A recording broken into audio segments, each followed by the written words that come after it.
दोस्तों, जैसा कि आप जानते हैं कि हमारे इस कार्यक्रम का यही लक्ष्य है कि आपके जीवन की विभिन्न प्रकार की परेशानियां ज्योतिष के माध्यम से आचार्य जी द्वारा बताए गए उपायों के माध्यम से दूर हो और आप अपने जीवन का लाभ उठा पाए। साथ ही साथ अपने इस कार्यक्रम में हर बार हम चर्चा करते हैं कुछ ऐसे विषयों पर जिनका आपकी ज़िंदगी से सीधा सरोकार है, ताकि आप इन विषयों के बारे में और अधिक जान सकें और अपने जीवन में इनको अमल करके अपने जीवन को सफल बना सकें। तो आज भी कुछ नए विषयों को लेकर आपके सामने हाजिर है। लेकिन आपके जीवन में भी है कोई भी ऐसी परेशानी जिसको लेकर आप काफ़ी दिनों से परेशान हैं, अपनी समस्याओं का समाधान प्राप्त करना चाहते हैं, तो ज़्यादा डिटेल्स आप टेलीविज़न स्क्रीन पर देख सकते हैं। इन पर कॉन्टैक्ट करके आप अपनी हर प्रकार की समस्या का समाधान हमारे इस कार्यक्रम के माध्यम से, इस मंच के माध्यम से प्राप्त कर सकते हैं। आइए आज के कार्यक्रम की शुरुआत करते हैं और स्टूडियो में स्वागत करते हैं ज्योतिष आचार्य विकास कौशिक जी का। आचार्य जी, बहुत बहुत स्वागत है आपका हमारे इस कार्यक्रम में। नमस्कार। जय श्री कृष्ण। जय श्री कृष्ण। आचार्य जी, कार्यक्रम की शुरुआत करेंगे, लेकिन हमारे साथ हरप्रीत जी दिल्ली से पहले से ही जुड़ चुके हैं, तो पहले जान लेते हैं कि इनकी क्या समस्या है और उसके बाद कार्यक्रम को आगे बढ़ाएंगे। हरप्रीत जी। हेलो, नमस्कार आचार्य जी। जय श्री कृष्ण। मेरी डेट ऑफ बर्थ है 9 मार्च 1985।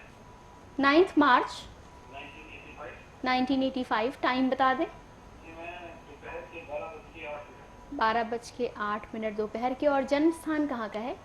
दिल्ली का। दिल्ली का।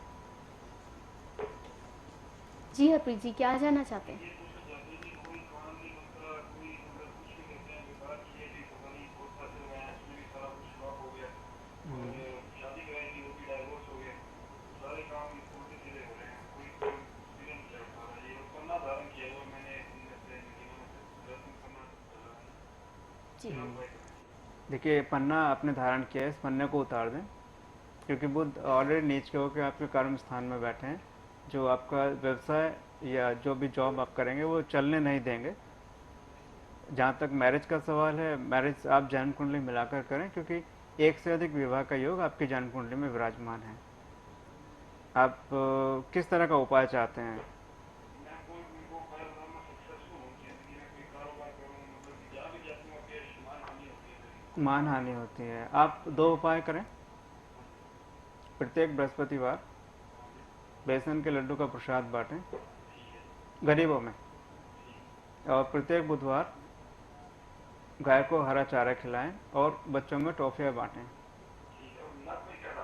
नग में आप सिर्फ एक डायमंड धारण कर सकते हैं।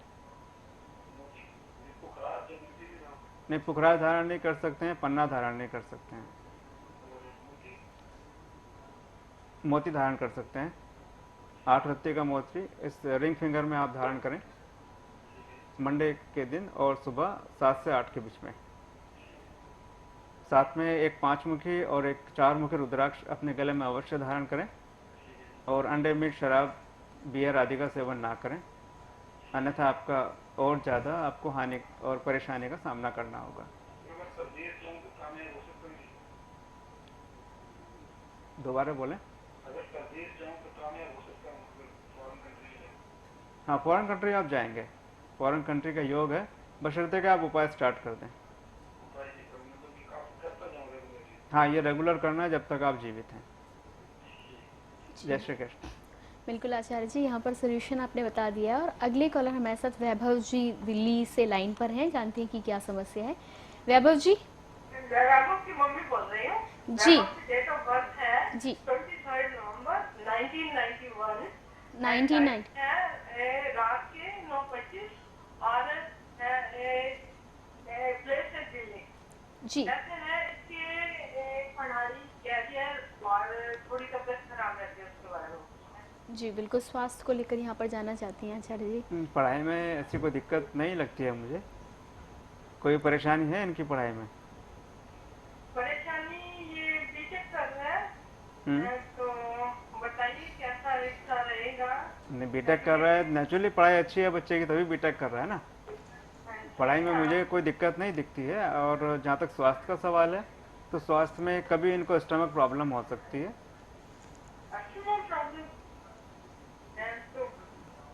स्टमक में कुछ प्रॉब्लम हो सकती है अगर इनको होगी, अदरवाइज स्वास्थ्य में भी ऐसी कोई परेशानी मुझे नज़र नहीं आती है।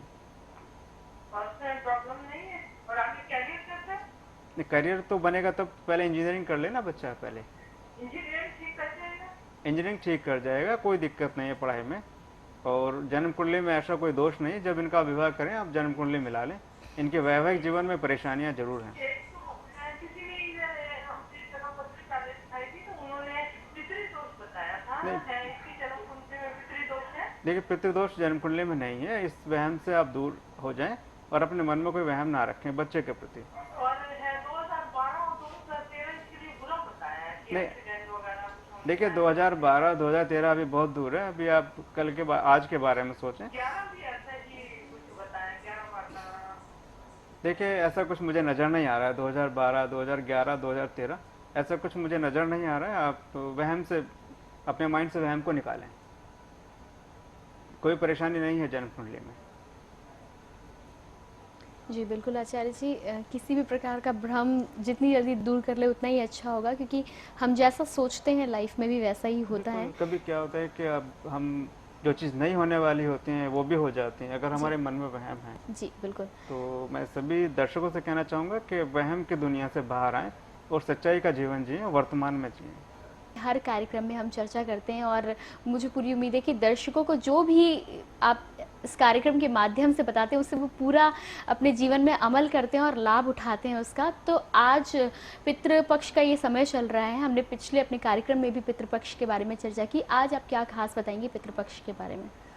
प्रियंका जी, आज बहुत ही विशेष चीज़ कृष्णा की कृपा से मैं लेकर के आया हूँ। जी। जैसे कि हम लोग ब्राह्मण को भोजन कराते हैं श्राद्ध पक्ष में, और अमावस्या जो पितृ अमावस्या आती है उस दौरान, तो ब्राह्मण किस तरह का होना चाहिए। जनरली हम लोग ब्राह्मण को आमंत्रित कर देते हैं, वो ये नहीं देखते कि ब्राह्मण किस तरह का है। सर्वप्रथम आप नोट कर लें ब्राह्मण किस तरह का होना चाहिए। जिस ब्राह्मण को आप अपने यहाँ श्राद्ध के दिन भोजन के लिए आमंत्रित कर रहे हैं, सर्वप्रथम वो अंडे, मीट, शराब या धूम्रपान आदि का सेवन ना करता हो, वह किसी प्रकार का कोई नशा ना करता हो, वह गुटखा तथा तंबाकू आदि का सेवन भी ना करता हो। ये सब इसलिए क्योंकि जो पितृ होते हैं हमारे देवता की कैटेगरी में वो आते हैं, वो इतने शुद्ध और प्योर हो जाते हैं। वहाँ पर अगर इन सब चीज़ों का ब्राह्मण सेवन करेगा तो आपके द्वारा दिया गया भोजन वो पितरों तक नहीं पहुँच पाएगा। एक इंसान का पेट जरूर भर जाएगा। वह किसी की नौकरी भी ना करता हो।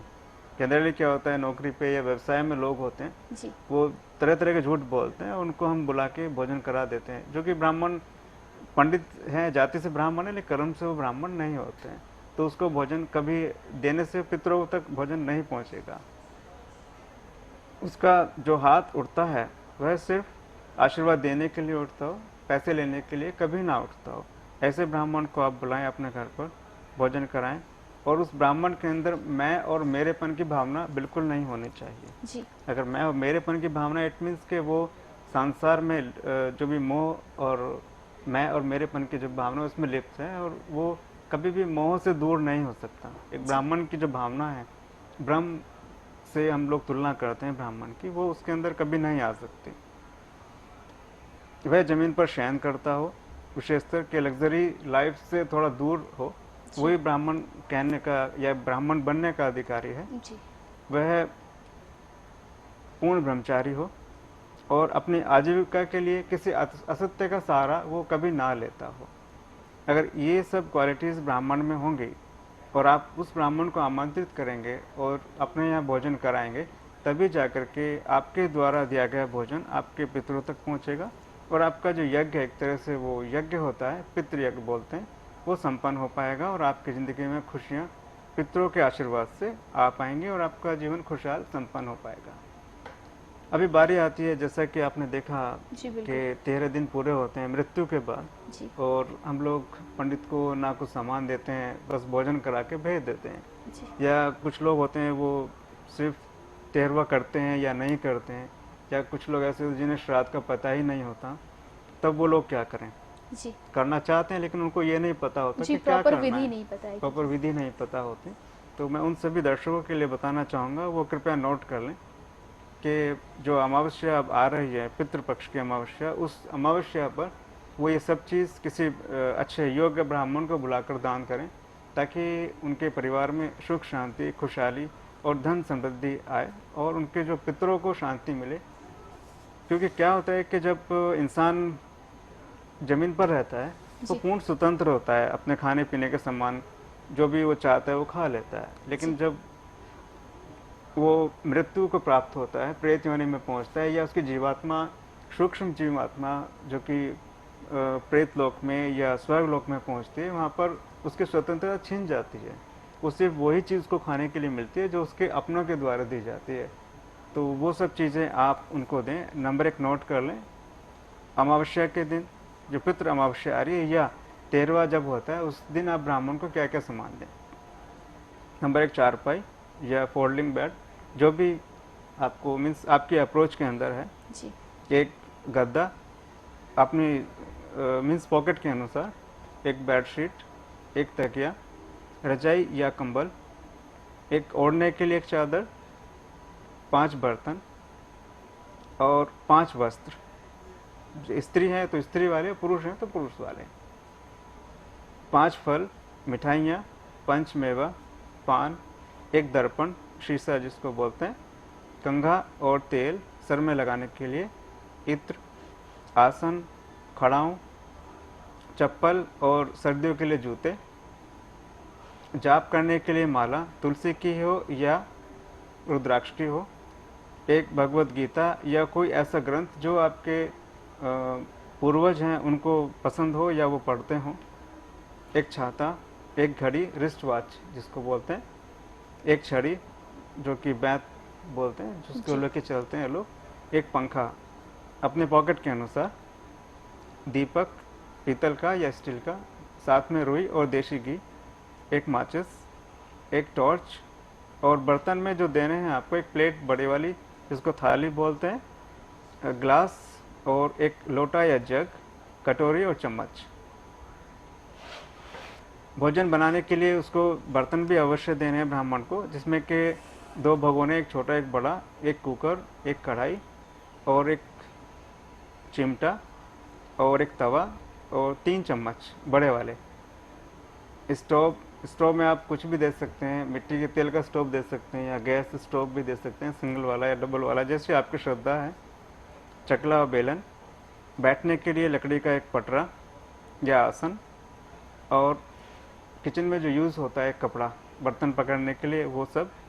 अब ये पुरुष के लिए है, अगर स्त्री है तो स्त्री के लिए विशेष चीज़ आपको देनी है, जैसे सिंदूर है, बिंदी है, चूड़ियाँ हैं और बिछुए, प्लस आभूषण जो भी आप चांदी के या सोने के, जैसे आपकी श्रद्धा है उसके अनुसार ये सब चीज़ें आप ब्राह्मण को दें। इन सब चीज़ों को देने के बाद आपके पितरों को पूर्ण शांति प्राप्त होगी और उस शांति से आपके घर में उनके आशीर्वाद से सुख, समृद्धि, खुशहाली और धन की अति वृद्धि होगी और आपका परिवार खुशहाल और संपन्न हो पाएगा। जी बिल्कुल। और आचार्य जी, सही मायने में जिस तरह से यदि विधि करना चाहते हैं तो आपने पूरी सभी जो डिटेल्स हैं वो बता दी हैं, और इतनी सच्चे मन डिटेल्स से कोई ब्राह्मण भी नहीं बता पाता, और जी, ये बिल्कुल। जरूरी है देना, हर किसी को मैं समझता हूँ कि देना चाहिए, जिससे कि आपके जो पूर्वज हैं उनकी आत्माओं को शांति मिल सके और वो खुश रह सकें जिस भी लोक में है। जी बिल्कुल। बहुत बार ऐसा होता है कि करना चाहते हैं लेकिन नहीं मालूम होता, तो उस जगह पर पैसा उठा कर दे देते हैं, 5,000 दे दिया, हाँ, वो 11,000 दे पैसा दिया। तो मिसयूज होता है ना, जी ये सिर्फ सामान जाएगा तो वो यूज करेगा। जी बिल्कुल। बने हुए हैं आचार्य विकार कौशिक जी के साथ, और विभिन्न प्रकार की समस्याओं का समाधान आचार्य जी से ले रहे हैं। आचार्य जी, यहाँ पर जैसा कि अपने बिल्कुल आचार्य जी आगे बढ़ेंगे और कुछ और बातों के बारे में भी आपसे हम जानकारी लेंगे, क्योंकि पितृपक्ष के विसर्जन के बाद, पितृ विसर्जन के बाद नवरात्रि की शुभ घड़ी भी आने वाली है, तो उस बारे में भी हम आपसे बात करेंगे और जानेंगे कि क्या ख़ास बात है, कौन सा शुभ मुहूर्त होना चाहिए कलश स्थापना के लिए। लेकिन आचार्य जी आगे बढ़ेंगे और यहाँ पर मैं बात करना चाहूँगी, नवरात्रि का समय भी आने वाला है पितृ विसर्जन के बाद में, तो सबसे पहला जो काम करते हैं नवरात्रि में वो ये होता है कि पहले दिन, प्रथम दिन कलश स्थापना होती है। कलश स्थापना का मुहूर्त जो होता है कई बार अलग अलग हमें बताया जाता है और बहुत सारे दर्शकों को पता भी नहीं चल पाता है कि एग्जैक्ट मुहूर्त क्या होता है, तो मैं चाहूँगी कि आप इस बारे में कुछ बताएं। अभी कलश स्थापना के बारे में हम बता पाएंगे, ज़्यादा डिटेल में ज़्यादा नहीं जा पाएंगे क्योंकि जी। समय की कमी है। जी बिल्कुल। दर्शकों, आप अपने घर में जैसे अखंड दीपक जलाते हैं या कलश स्थापना करते हैं, उसका टाइम आप नोट कर लें। 8 तारीख में है 9:25 से और 10:30 के बीच में सुबह। जो लोग ऑफिस जाते हैं उनके लिए टाइम सूट नहीं करेगा क्योंकि जी। जहाँ लोग 7 बजे या 8 बजे ऑफिस के लिए निकल जाते जी। हैं, उन लोगों के लिए टाइम आप नोट कर लें। सुबह 2:30 से 4:30 के बीच में, मॉर्निंग में 2 टाइम है। सुबह 2:30 से 4:30 के बीच में, और एक टाइम है 9:25 से 10:30 के बीच में। इन 2 टाइम में कभी भी आप कलश स्थापना कर सकते हैं, अखंड दीपक माँ दुर्गा के लिए जला सकते हैं। बाकी जो भी नियम है, व्रत के नियम क्या होते हैं, किस तरह से व्रत करना चाहिए, इसके बारे में हम नेक्स्ट प्रोग्राम में चर्चा करेंगे।